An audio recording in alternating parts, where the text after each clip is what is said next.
Good evening from Baltimore. We're going to start off today's Northwestern Mutual Postgame Game Day show with Alex Lee from Pressbox. Alex, you've seen the new offensive coordinator who was Walt Bell. He was at Arkansas State. What's your impression of Arkansas State offense? Well, I think it was, like I told you before, a sneaky good hire. The offense kind of in general, it's like fast-paced spread offense, but there's a lot of kind of window dressing, a lot of movement, pre and post-snap. I don't want to call it gimmicky, but it is kind of like there's a lot of trickery involved, a lot of movement, and, obviously very explosive. Why did you have to watch Arkansas State? You know what? A lot of those games in that Sun Belt Conference are just, 40 to 30 or whatever it is, and they're on at random times, and, they can be a good time to watch on Saturday night. Okay. Does it look a little bit like Bowling Green? I don't know if it looks exactly like that, but it is that kind of idea where, they could put up 60 on any given night. And, they played a night in New Orleans in the New Orleans Bowl, and, we might see that. Okay, well, thanks for joining in. I know you have to get to the press conference. I'm sure you'll be writing about this offense as time goes on. And for those who are looking for basketball news, we'll be back in a moment after this word from Northwestern Mutual. Support for TerpTalk Game Day comes from Dan Schiffman of Northwestern Mutual.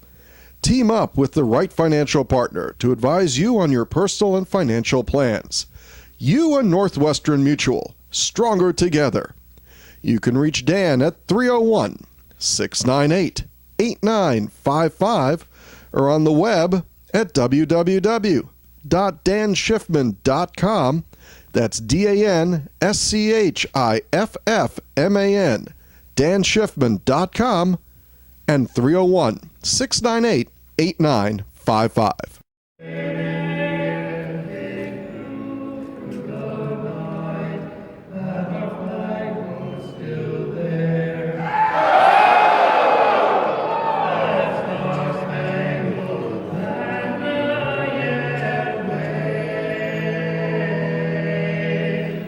We're here in Baltimore, Northwestern Mutual postgame show. Jonathan Grahm, you're on the court last year. This year you're watching this.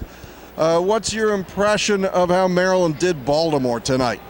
First of all, it's great to have Maryland basketball back in Baltimore. It's definitely a great sight to see. And, I thought overall they did a great job, especially on the offensive end executing. And, Princeton, ran a great offense. You can see that, they're very well coached. But I thought they did a really good job defending. What are you doing with yourself these days?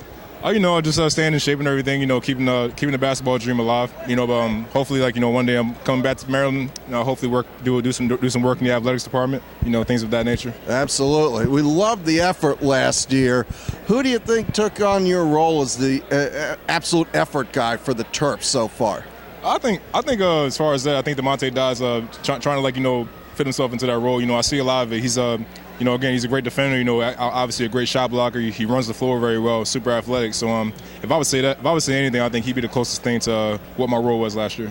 Yep. Well, it's an impressive thing to have somebody with your size and energy come in and change the tone of the game. Tonight, a little bit of that game changing, I guess, went to Jalen Brantley, who finally played some offense. Have you had a chance to meet him yet? Yeah, I met Jalen a couple times. Once on his recruiting trip, and I've been around the guys a few times, so I've gotten to get to know him. So very happy for him. Obviously, this is a great game from him, and I think it should be a great confidence booster, and just let everyone know that he's a great player. He's here for a reason. He is, and I think that reason, if he plays like he played tonight, those Final Four dreams might be realized. That was an excellent spark. Jonathan, thanks for being on the post-game show. Thanks for being on TerpTalk. It's always great to see you. Thanks for having me. Appreciate it. Go Terps. Meyer Consulting Engineers. In the past 5 years, our organization has completed over 1,300 projects in the U.S. and abroad, including many structures at the University of Maryland. For structural engineering and materials testing and inspection, call Meyer Consulting Engineers. We're back here in the Baltimore Arena with Baltimore and Terrapin legend Ernie Graham. Nobody got 44 points tonight, but there was a pretty good offensive flow for Maryland. What'd you think tonight? I am proud of the patience that they showed tonight. Princeton runs a very patient and slow offense. They had the game moving a lot slower than I'm sure Maryland would like. but they seemed to, hang in there until around 3.5 minute mark. First half, and they started to break it open a little bit with the full court pressure. Yep. Coach made some adjustments, changed the lineup to a smaller lineup, and put full court pressure and changed the tempo of the game. He did, especially in the second half. Maryland started to exert their will, and they stayed with that press. It's funny how the smaller lineup plays much better defense on those Princeton three-point shooters. It sped them up. Is that what you saw? It made Princeton shoot out of rhythm. Absolutely. It made them move the ball quicker than I'm sure they would like to. And ball pressure obviously forces turnovers. And then on the offensive end, they were very efficient. They got the ball to the right people. They had one great series where it ended up with Mello shooting a three. Another time, Jake Lehman was the recipient of the three. They moved the ball around the horn exceptionally well today. Had a lot of assists and a great point guard that came off the bench that I knew nothing about, who seemed to be a pretty good player. Jalen Brantley comes in. He's a transfer from Mason. Is it Odessa? Odessa, Texas Community College. Thank you, Intern Mason.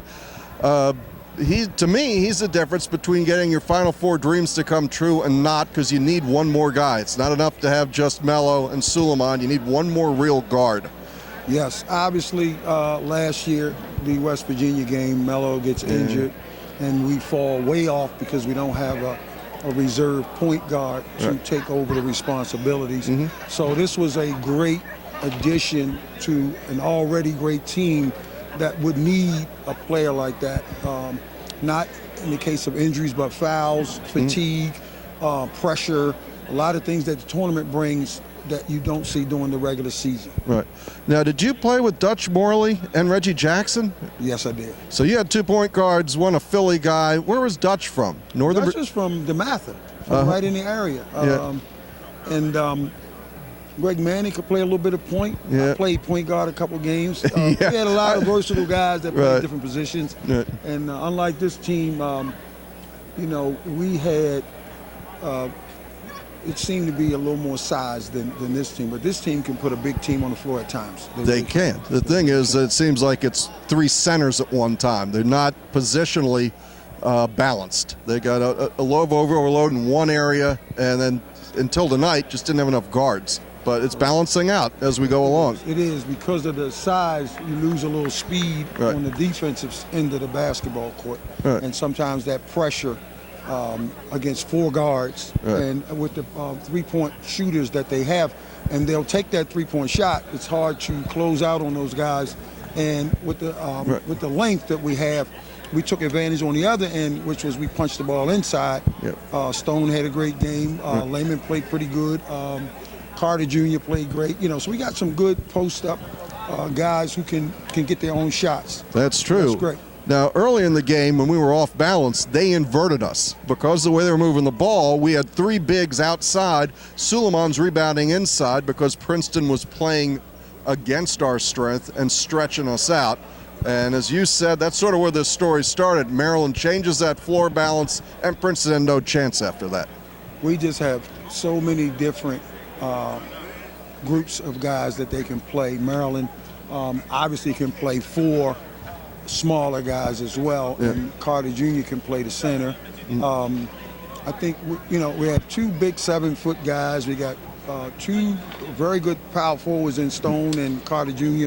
Lehman can play the 4, 3, or the 2. Suleiman can play probably 3 positions. So they got a lot of versatility, and tonight you got to see that because when he changed the lineup, I think Jake had the most rebounds today. From the small forward position. So the versatility is going to be another facet of the game that you'll probably have to utilize going forward, making adjustments like he did. Coach made a great adjustment in the first half and started the second half the same way. Absolutely. Well, Ernie Graham, the legend, thanks for being on Terp Talk. Have to do it again once the Big Ten season starts. Look forward to it. Thank you very much for having us. Sure. All right, this is the last segment. We want to thank Meyer Consulting Engineers for their long-time sponsorship of the TerpTalk Postgame Show. Obviously, Bruce away from the microphone tonight. We're still here at the Royal Farms Arena. Intern Mason joins in to do his Wizard of College Park, do the numbers game here. It's 82-61 Terps over Princeton. What's Mello have on that stat line? I know that he starts with 7 points. How many assists do you have for Mello Trimble tonight? Mello Trimble gets 10 assists, really passing the ball around a lot tonight. It worked well. Suleiman, he has a stat stuffer line. Go with the Rashid Suleiman line of, you have there 11 points. 4 of 8 from the floor. Rashid Suleiman really doing it all. He had 5 assists, and Rashid Suleiman is obviously the do-it-all guy for this team. All right, 11 points, 5 assists, 6 rebounds. Layman, what'd you think of that Layman? I think I've got him at 19 points, 8 rebounds, a tough rebounder tonight, an assist and 2 steals. Impressive to you? Yeah, it really looked impressive, really what we need to see from Jake Layman if this team wants to make a run deep into the NCAA tournament.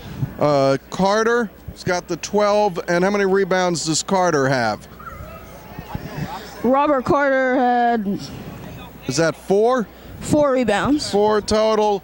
Diamond Stone, the freshman, 11 points, 5 rebounds, and then the big night on the points for Brantley. Do you end up with 15, or is that... Jalen Brantley got 14 points on 6 of 7 shooting. What Mark Turgeon at the beginning of the year said that Jalen Brantley can do was shown tonight. Yeah, he said he could shoot the ball. He does it. As you heard from Ernie Graham and Jonathan before him, suddenly it was 48-38 Terps.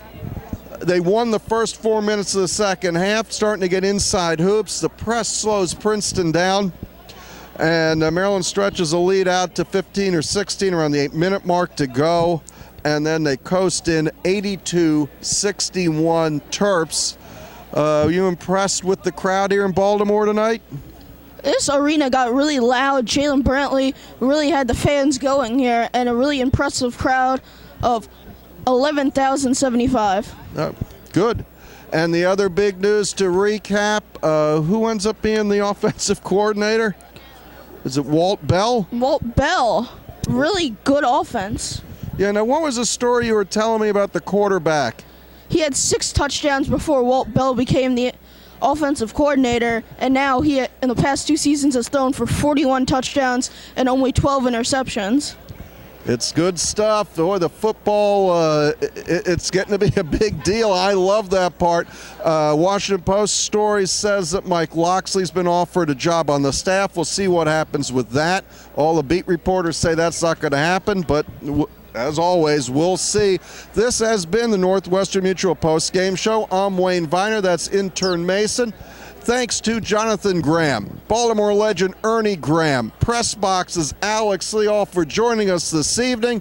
We're live at Royal Farms Arena in downtown Baltimore, where Maryland takes it 82-61 over the Princeton Tigers to improve to 10-1.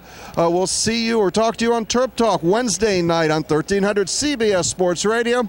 And if you get to see this in time, remember to catch In the Nest tomorrow morning before the Ravens game. That's at 9 o'clock on 1300 CBS Sports Radio in Baltimore.